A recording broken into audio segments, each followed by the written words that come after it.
Ó, vamos começar então.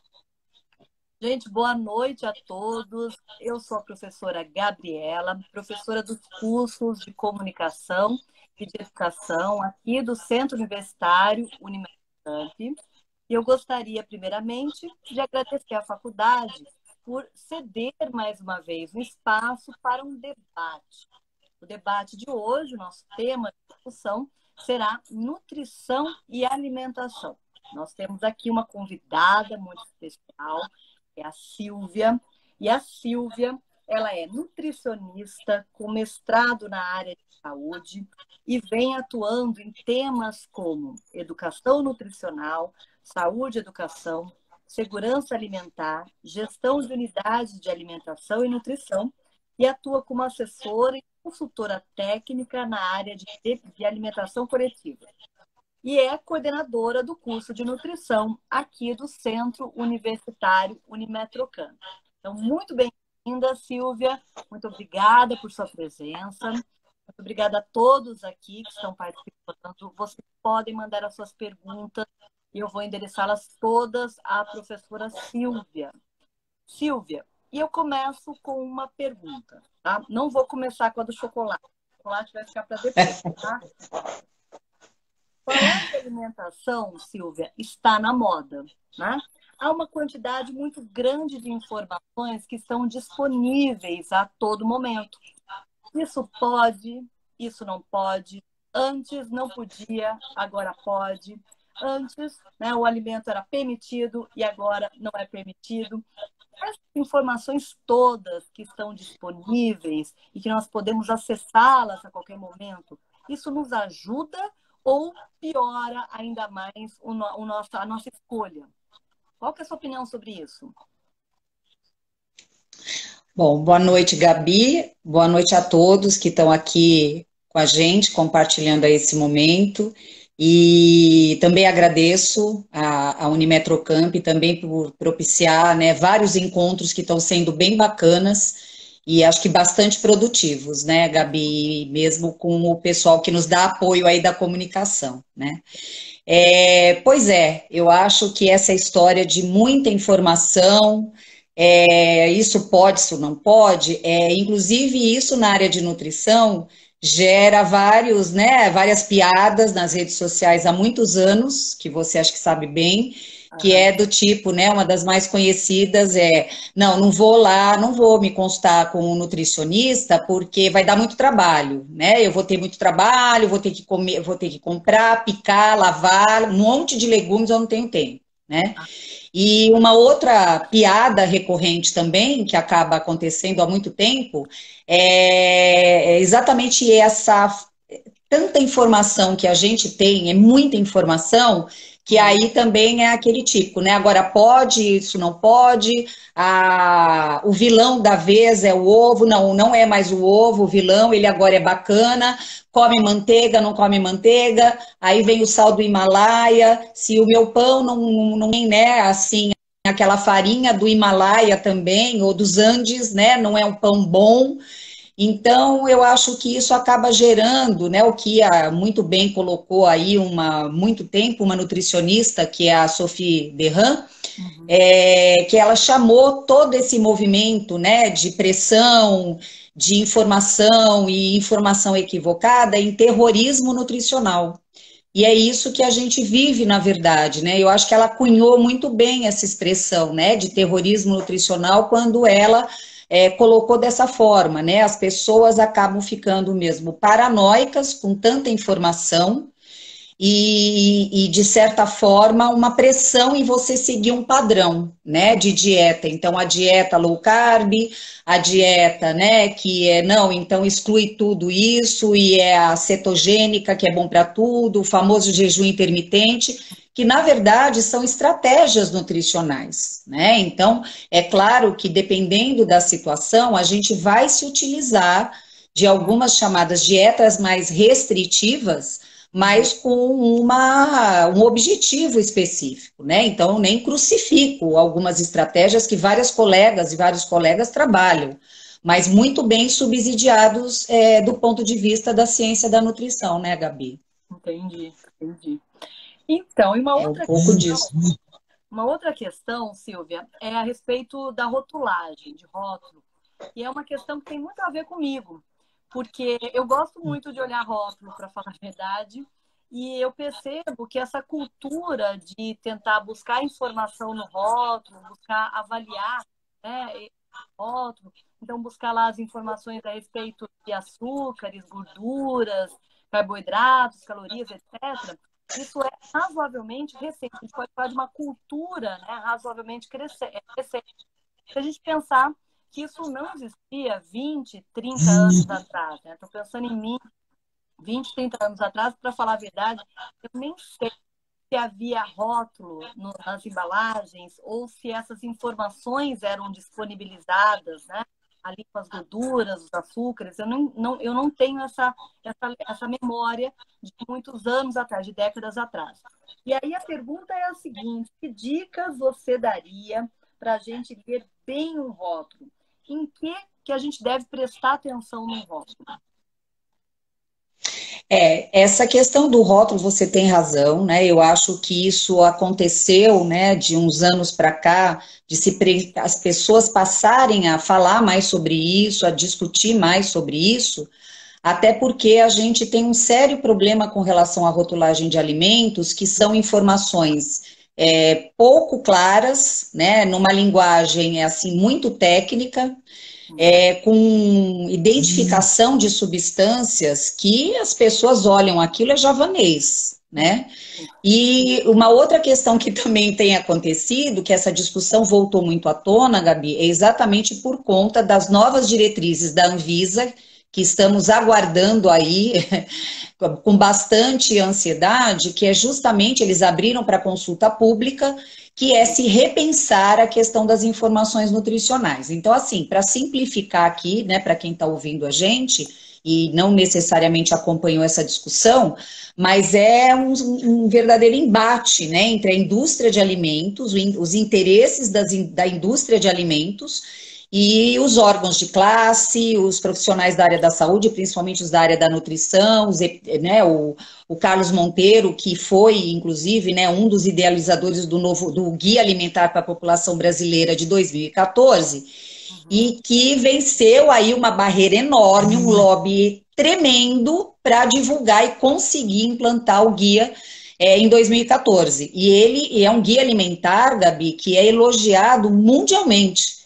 E realmente a proposta do guia, ele veio de encontro a quê? A trabalhar não os alimentos sob a ótica de nutrientes, mas sim dentro de uma ótica que é trabalhar o que é grande, né, hoje a nossa realidade, que é o consumo de alimentos ultraprocessados, que são aqueles alimentos que têm muitos aditivos adicionados, além de alta quantidade de açúcar, de gorduras, de sódio, etc. Então, nesse sentido, né, decorrente disso, ou seja, de vários estudos mostrarem uma associação muito positiva entre aumento da obesidade, né, não só isso, mas uma grande, né, possibilidade realmente dos estudos estarem mostrando uma conexão direta, né, uma positividade entre alto consumo desses produtos e obesidade, fez com que se começasse a discutir exatamente a rotulagem desses alimentos ultraprocessados e processados, com destaque, realmente para, tipo assim, olhar e as pessoas identificarem, por exemplo, né, uma das possibilidades seria trabalhar com um triângulo preto, que já é usado no Chile, indicando produto altamente, né, concentrado, com alta quantidade de sódio, de gorduras, trans, etc. e tal. E isso a gente está aguardando. Houve várias propostas, uma delas foi essa, do uso, né, do símbolo aí, gráfico do triângulo, e isso vai ajudar, porque realmente a ideia é essa, opa, peraí, né, é olhar com palavras muito claras e chamando a atenção das pessoas para produtos que realmente na sua concentração em termos, né, de composição nutricional, serem aí, né, bastante ruins nesse sentido. Então, fora isso, Gabi, hoje a gente, de maneira geral, orienta as pessoas é uma coisa básica, tá? Muita gente até já sabe porque já ouviu falar. Olha, quanto mais coisas a gente vê escrita, olha, é um sinal que não é bom, porque é um sinal de que, claro, muitos aditivos foram colocados, né? Isso é um ponto. E um ponto básico é olhar para o primeiro ingrediente. Então, por exemplo, eu vou comprar um pão que está lá, pão integral. Se você pega a rotulagem, olha lá, né? Que a primeira substância que aparece lá é farinha de trigo comum.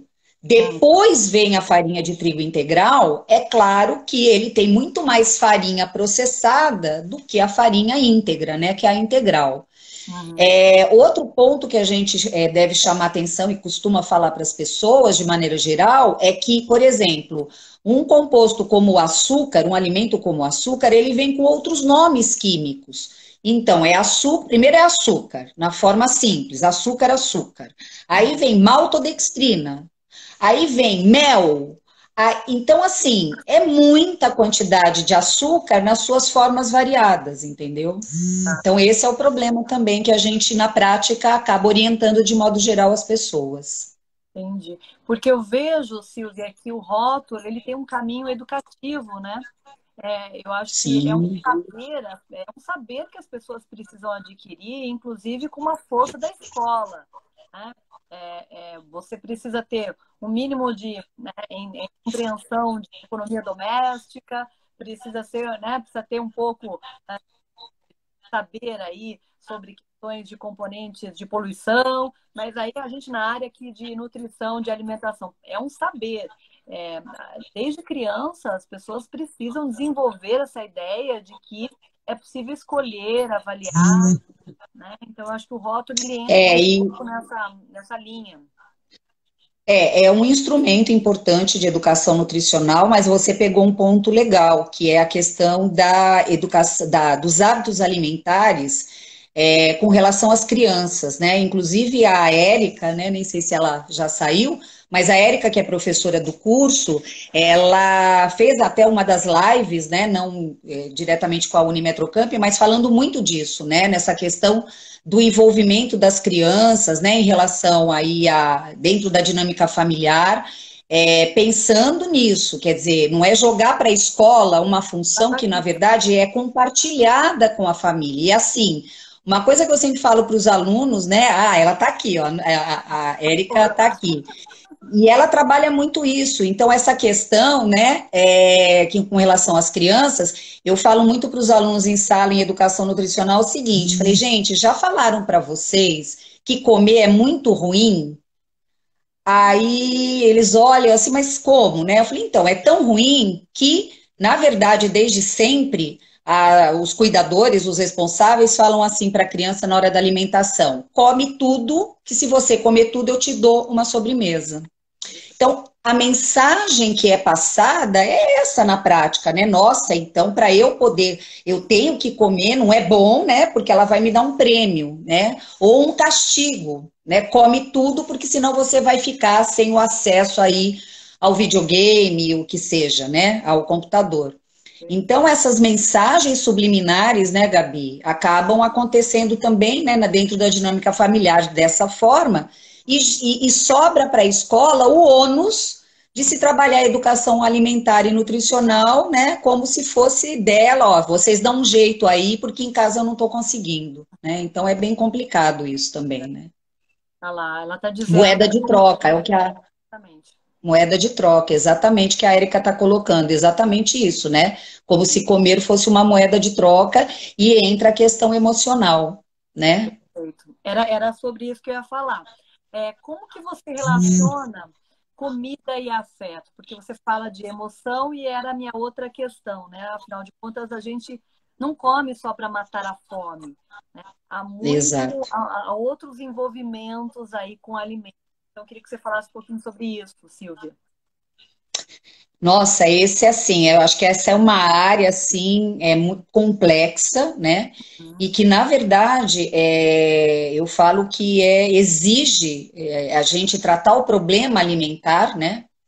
Como nutricionistas, com uma parceria com a área da psicologia, muitas vezes, né? Então, o problema alimentar, da maneira como chega para a gente, Gabi, Não dá para a gente trabalhar sozinho, não é dar uma de psicóloga, né? Peraí, não é isso. A gente tem que sim, que ter uma base da área da psicologia, a gente tem ferramentas interessantes, né, nesse sentido também, faz parte do trabalho, mas nesse sentido, o que a gente fala muito é que, por exemplo, emoções como tédio, tristeza, ansiedade, né, etc., acabam levando as pessoas aos chamados padrões alimentares inadequados e que acabam também, nesse caso, muitas vezes sendo aí chamados de comedores emocionais. E então esse é assim uma situação bastante complicada, porque quando a gente pensa na relação, no significado, né, da comida, da alimentação para as pessoas, é entender que a nutrição, a alimentação, ela é multidimensional. Então, nesse sentido, não dá apenas para a gente pensar em trabalhar como utilizando a ciência da nutrição e ponto. Não dá conta, Gabi, não dá mais conta há muito tempo, né? Então, nesse sentido, né, tem uma profissional, eu ouvi outro dia ela falar uma coisa, que ela dizia, isso antes da pandemia, mas eu acho que cabe tão bem agora, que na época em que mais se exige conexão, estamos nos desconectando de nós mesmos. Então, eu acho que esse momento em especial, né, gera ainda mais, né, essas questões emocionais e vem a culpa e os outros comeres, né, o comer, que é o comer ansiedade, o comer a raiva, o comer o medo, né. Então, eu acho que nesse sentido é um desafio para os nutricionistas, né. Agora, muitas vezes, é claro que a gente vai precisar aí alternativas, né, em tentar alternativas e com parcerias, por exemplo, de outros profissionais, no caso, né, para poder dar conta aí, achar mostrar um caminho possível para o nosso paciente nesse sentido, Gabi. Perfeito. Você falou de um lado da comida e afeto, mas também aqui tem aquele outro lado, que é a sopinha da mamãe, é o bolo da Gabi, só um vovó, né? minutinho, tá bem baixinho, você tá me ouvindo? Eu tô ouvindo, eu tô ouvindo. Tá bem baixinho agora. Vamos ver, vamos tentar aqui. Vamos ver se eu me aproximando aqui dá certo. Tá ouvindo agora? Tá ouvindo? Tá bem baixo, porque assim, a imagem tá bem ruim já faz um tempo.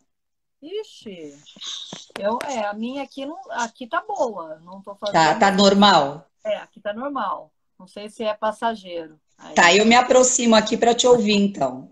Então, você falou de afeto e comida nesse sentido negativo, né? Mas tem um outro lado, que é o lado da sopinha da mamãe, do bolo da vovó, né? Do macarrão de domingo, que você reúne todo mundo, a família. Então, também tem esse lado, né, da comida e afeto ligado à memória afetiva. Então, eu lembro da minha avó, eu lembro do bolinho que ela fazia, né? Então, eu quero fazer o Sim. bolinho porque foi minha avó que fez. Não é tanto pelo bolinho, mas o bolinho está ligado de alguma maneira a algo muito importante para o sujeito, né? Então, acho que isso também, muitas vezes, extrapola a questão pura e simplesmente daquele alimento ser calórico, ser mais calórico, não devo comer nunca. Mas então eu também afogo as minhas memórias, né, ali importantes a respeito do bolinho, do docinho, da vovó, né? Tem esse outro lado, né? Eu acho que é o seguinte, né, Gabi? Nesse sentido, eu acho que é essa relação mesmo da chamada comida afetiva, que a gente não vai relacionar e se preocupar com relação a fazer uma relação com calorias, né? Com teores de gorduras. Então, sabe, eu acho que essa ligação afetiva, né? Essa e para nossa sanidade mental, inclusive, isso é muito bom. Então, nesse momento, se a gente pensar em algumas características, né, de algumas comidas afetivas que a gente relaciona, seja aquele quindim maravilhoso, né, aquele, sei lá, aquela preparação com um molho que é assim, né, que se você for olhar, fala, nossa, deve ter muita caloria ali. Mas não é esse, né, o sentido. Então, hoje, quando se trabalha essa comida afetiva, é até para que a gente resgate de certa forma, a ligação, retome a ligação que as pessoas têm e ou deixaram de ter com a sua alimentação. E isso é muito bom, né? Eu acho que você resgata, por exemplo, receitas antigas, que você pode, nesse momento, inclusive, envolver seus filhos no preparo. Então, eu acho que, assim, o ponto é esse, né? Eu acho que isso tem se perdido muito. Eu olho, quando eu assim, ouço histórias, vejo histórias, né, de pessoas contando, nossa, achei o caderno amarelado da minha avó, da minha bisavó. Gente, aquilo para mim, eu falo assim, é um privilégio, né? É um privilégio. E eu acho que nesse sentido a gente precisa resgatar.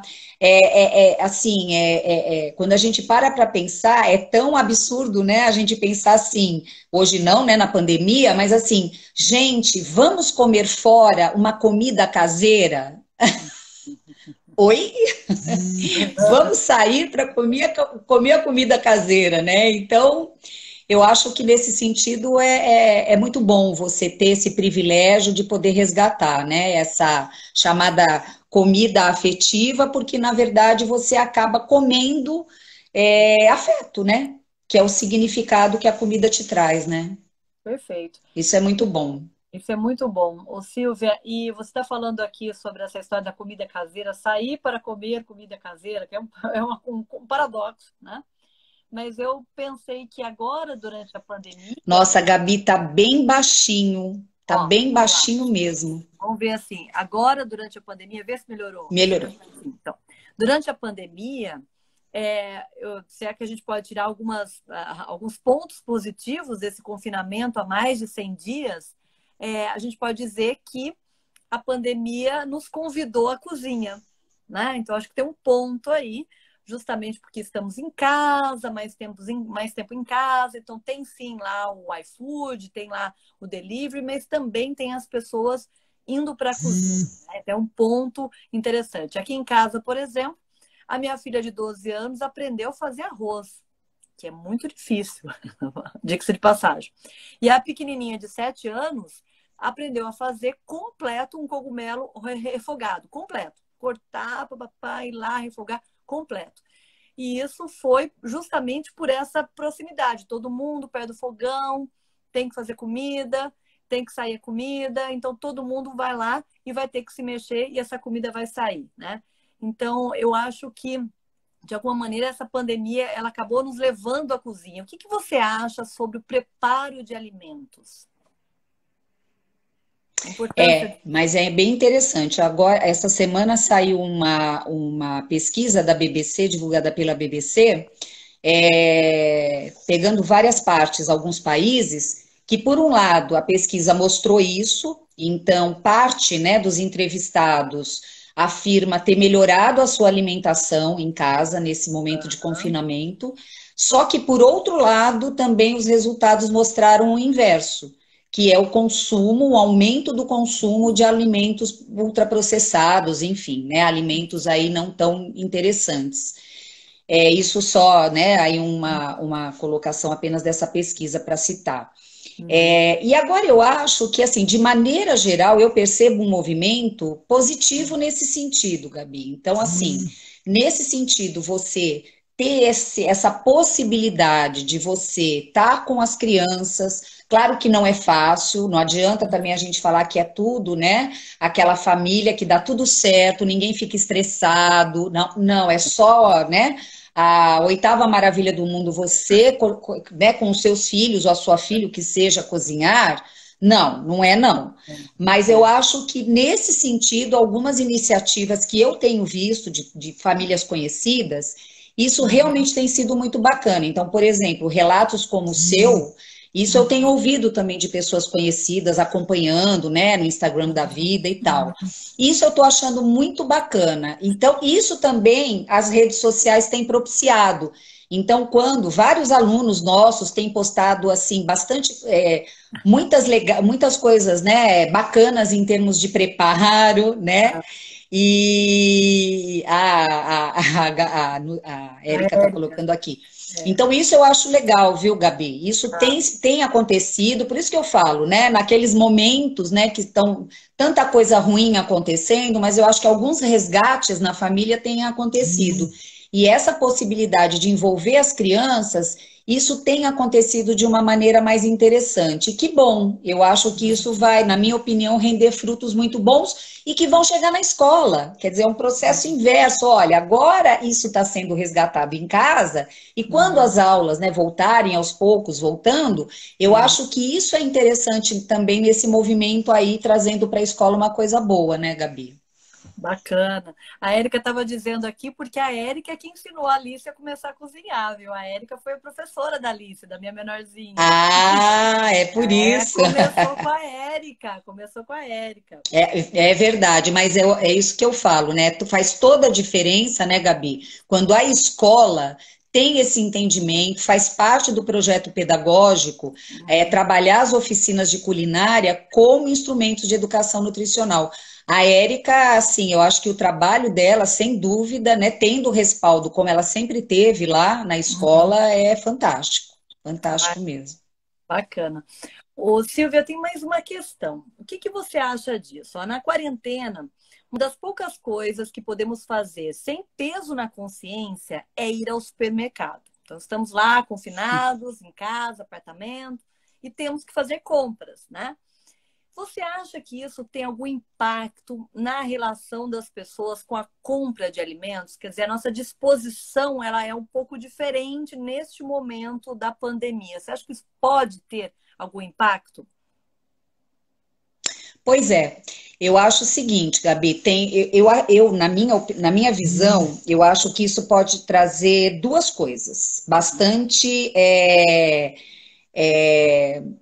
diversas, né? Então, duas coisas diversas. Então, por um lado, quando a família já está nessa vibe, né, de se pensar mais, não, agora é o momento que eu vou pensar na minha alimentação. Uhum. Eu tenho um conhecimento mínimo, muita coisa, muita informação que, né, para o bem e para o mal a gente tem, que foi logo no começo da nossa conversa. Então, por um lado, a gente tem pessoas indo aos supermercados nessa situação, né, nesse Tá. contexto, passaram a olhar melhor para a sua alimentação, estão aí fazendo, né, algumas experiências legais, fala, pô, olha, estou conseguindo, né, não fazia nenhum arroz, hoje eu já Uhum. faço e parará, e assim vai. E Uhum. vai para o supermercado fazendo escolhas nessa direção, né? Uhum. Pegando receitas bacanas, levando a receita. Não, olha, aquele bolinho Uhum. fácil, Uhum. saudável, eu vi lá os ingredientes super bacana. Uhum. Por outro lado, como a gente também tem uma outra situação de pessoas que realmente não estão nesse contexto, independentemente das razões, a Uhum. ida ao supermercado oferece a você, por outro lado, claro, uma gama de produtos ultraprocessados em várias gôndolas. Então, é o que eu falo, gente. Uhum. Quando você entra no supermercado, a primeira coisa que você vê é aquela gôndola com brócolis, com legumes de maneira geral? Não é. E quando pior é quando você sai, né? Você sai, você tem lá aquelas baias dos caixas, você olha para um lado para o outro, é um monte de bugiganga, né? Que eu brinco, né? Que chocolates mil, chicletes mil, com as crianças com você, sendo Uhum. bombardeadas ali, né? Naquele Sim. pequeno metro quadrado, com produtos assim, né? De alta densidade calórica e que Uhum. com pouco valor nutricional. Aí Uhum. junta isso e junta o estresse que a família está passando. Pois é, pois é. Então, é uma mistura bem complicada. Então, eu acho que a ida aos supermercados, realmente, eu acredito que, em grande medida, está acontecendo isso. Por um lado, Uhum. quando você vai fazendo escolhas mais bem direcionadas, porque a sua vibe está nessa, né, de realmente tentar trabalhar melhor a sua alimentação, que há muito tempo você não Uhum. conseguia. Mas, por outro lado, é claro, gente, tem gente que está fazendo aula virtual, trabalhando no home É. office, a criançada fazendo atividades da escola. A mãe fala: Eu não tenho tempo também Uhum. agora. Eu vou fazer o que é mais fácil eu fazer, que é comprar Uhum. comida pronta, né? Isso também não estou aqui, gente, para absolutamente fazer crítica alguma. Eu só estou aqui colocando que são situações reais e compreensíveis, principalmente nessa segunda opção, né, Gabi? Perfeito. Silvia, mas então, um pouco nessa linha que você falou, né? Muita correria, o pessoal está estudando o dia inteiro, está trabalhando o dia inteiro aí na frente do computador. E aí a história do chocolate, da brincadeira do chocolate, é porque muitas vezes existe um comportamento, né? De que se eu passei por esse dia tão estressante, um dia tão tenso, eu mereço, né? Então aqui meu prêmio será o chocolate, meu prêmio será o sorvete. Mas se a gente começa a ter uma sequência de dias tensos, né? Se nós estamos num estresse constante, essa ideia do eu mereço e vou compensar com uma barra de chocolate começa a ficar numa situação realmente muito complicada. Como que a gente pode romper esse ciclo? Na verdade, né, essa questão, assim, eu até brinco que quando eu vejo postagens assim do tipo, não só isso, né, mas fazendo aí um paralelo com atividade física, né, tá pago, no pain, no gain. Gente, eu acho isso horroroso, horroroso. Tá pago o quê? Você tá pagando o quê, né? Na verdade, eu acho que é um equívoco isso, né? E isso é vendido muito, né, nas academias, essa coisa, né? Tem que mesmo, tem que sofrer, porque senão não tem resultado. E essa questão, por exemplo, né? Eu mereço ou eu preciso. Eu acho que a primeira coisa que a gente tem que tentar, né, assim, conversar com as pessoas quando a gente faz atendimento, é primeiro, por exemplo, Gabi, normalmente você associa, né, a frase eu mereço ou eu preciso a que tipo de alimento? Vai aparecer em primeiríssimo lugar o chocolate ou coisas doces. Sim. Então, essa questão, né, é claro, o chocolate, ele tem várias substâncias que explicam aí mecanismos neurológicos de satisfação, como, por exemplo, né, oferecer triptofano, que é um aminoácido precursor aí na formação de serotoninas, né, que estão ligadas aí ao humor, ao sono, né, entre outras coisas. Então, é natural, existe um mecanismo aí bioquímico / neurológico. Agora, nesse sentido, né, da gente estar lá e, assim, primeiro que é o que é mais fácil, né, Gabi? O que é mais fácil a gente pegar e comer, e a questão da emoção. Então, essa questão da relação, da necessidade, né, do doce, gente, pelo amor de Deus, não existe vício em doce, né? Não é vício, isso não é uma questão de vício, né? É outra conversa, né? Outra discussão. Mas eu acho que tem nesse sentido essa relação que é compreensível, porque é bioquímica também, essa associação se explica. Agora, na prática, Gabi, primeiro, é claro, se você tiver na sua despensa um monte de chocolate, porque o problema não é comer, gente. Então, essa história também de falar assim, ai, olha, mecanismos para você não cair em tentação para comer o chocolate. Cara, vai lá e come um pedaço, não adianta você ficar se cerceando. Agora, lógico, Gabi, se você tiver um monte de chocolate lá e você está consciente de que está difícil você se controlar nesse sentido, porque é mais fácil, é muito bom comer chocolate, aí, obviamente, não dá para você ter um estoque cheio de chocolate disponível. Então, é aquele mecanismo, é aquela coisa prática, assim, não tá lá, né? Não é também ficar desesperada, sair do home office correndo, né? E comprar o cigarro que seria o chocolate. Então, eu acho que, né, assim, primeiro tem isso, e é claro, a gente tem aí alguns alimentos interessantes para trabalhar essa modulação. Então, claro, comendo um chocolate, procurar escolher um chocolate de melhor qualidade, né? Então, aquele que vem lá na rotulagem, com um monte de, por exemplo, gordura vegetal hidrogenada, é um chocolate ruim. Por isso que é barato, não tem milagre, gente. Matéria-prima é cara. Então, a manteiga de cacau é cara, né? O teor de açúcar, então, claro, um chocolate com teor maior de cacau, que é um antioxidante, é bacana, entendeu? Por exemplo, a gente aumentar o consumo Isso todo mundo sabe, gente, é para tudo. Verduras verde escuras, vegetais amarelo-alaranjados, que são fontes de vitamina A, frutas de vitamina C. Então, assim, são antioxidantes bacanas. Ofertam, por exemplo, principalmente a castanha do Pará, uma castanha do Pará você comendo é uma fonte de selênio interessante também para o processo neurológico, né? Ligado ao consumo de outros alimentos como esses, você acaba trabalhando imunidade, você acaba trabalhando mecanismos, né, de compostos antioxidantes que são interessantes também para modular isso. Então, é um contexto. Não há alimento milagroso que você fale assim, olha, vou resolver tudo, e essa questão, né, de eu mereço é você pontuar. Peraí, quais são os alimentos que eu associo ao eu mereço? E por que será que eu associo? Aí é claro que a gente tem que trabalhar as questões emocionais de outra forma, né? Porque o alimento, ele não, a gente tem que entender que não é ele que vai resolver o problema. É fácil falar, né? Lógico. É. Mas é esse processo que a gente acaba trabalhando, né? Muito bom, Tentando. Silvia. Muito bom, Silvia. A gente está chegando aqui ao final da nossa conversa, que foi tão boa, tinha que ter uma fase 2, uma conversa 2. Sobrevivi, estou sobrevivendo. E eu queria que você deixasse para a gente aqui algumas dicas finais que você considere, enfim, importantes, algumas palavras finais aqui.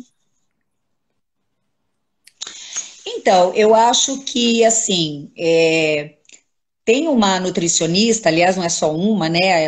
São duas nutricionistas, que eu já fiz até um trabalho, um PEX na faculdade o ano passado, que foi muito bacana, até comentei com você, né, Gabi, nos bastidores, que elas desenvolveram material, né? São cartõezinhos aqui, eu nem sei se eu consigo mostrar aqui, porque está um verso, Ao contrário. mas é o que é o nutrição, eu estou sem a caixinha aqui, mas elas chamaram esse projeto de nutrição fora da caixa, que é a Márcia Daskal, né, e mais uma nutricionista, e que é bacana porque, assim, é um joguinho, né, que a gente faz em roda, né, enfim, para abrir uma discussão, com algumas perguntas, para trazer uma reflexão a respeito da alimentação e da nutrição.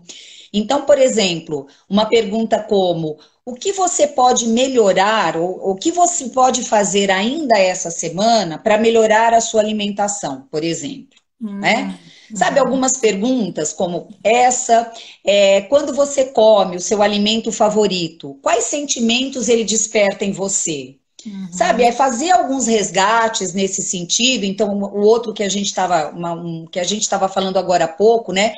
Eu preciso, eu mereço. Então, são expressões que você associa a algum alimento. Então, eu acho que assim, com as informações que a gente tem tido, que são muitas para o bem e para o mal, né? Eu acho que a primeira questão também que eu coloco é que vocês tenham um olhar crítico para o tanto de mensagem, né? E tantos dados sobre alimentação que as propagandas nos dão, que as redes sociais nos dão. Então, isso que eu acho muito importante. Eu, como nutricionista, eu falo, né, assim, eu também ouvi uma nutricionista que eu respeito bastante, que ela é do conselho, inclusive, mas ela é muito, assim, ela é muito bem-humorada, e um dia ela falou assim, dos encontros, ela falou o seguinte, Gabi: vejam, ao invés da gente ficar criticando tanto os blogueiros, as blogueiras, não adianta isso. A gente tem que abrir o nosso espaço. Então, por mais nutricionistas blogueiras. Eu falei, é exatamente isso. A gente, sabe? Eu achei tão bacana isso que eu falei assim, é exatamente isso. Vamos entrar na rede social, tudo bem, blogueira não vai faltar falando asneira. Mas se a gente ocupar o espaço e se fazer entender, sabe, de uma forma que a gente tenha um alcance muito bom, é isso que vai fazer abrir o espaço para boas informações em relação à nutrição, né? Então eu acho que é por aí. Perfeito.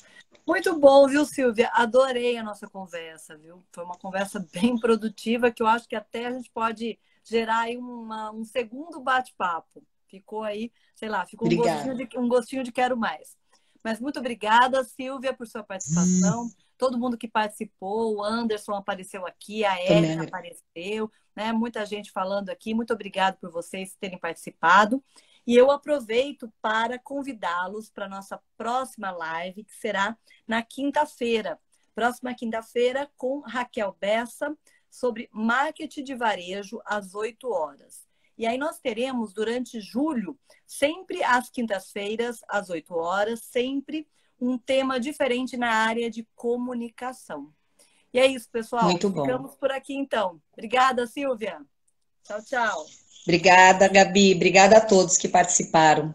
Até Olha lá, ó, mais. olha lá, tem mais gente falando. Obrigada, obrigada, gente. Ah, Dani, você é suspeito, viu? Obrigadão, Dani, pelo apoio também, viu? Do marketing. Obrigada, Obrigada. Gabi. Tchau, Obrigada, tchau. Mara, pelo prestígio. Ó, que honra a Mara estar aqui, viu? Diretora Tchau. do curso de nutrição da PUC, que é Olha, uma referência também super bacana. ó, Meu que bacana. respeito. Que bacana. Obrigada, Muito gente. legal. Obrigada, Gabi. Boa Tchau, tchau. noite. Tchau, Até tchau. mais. Tchau, tchau.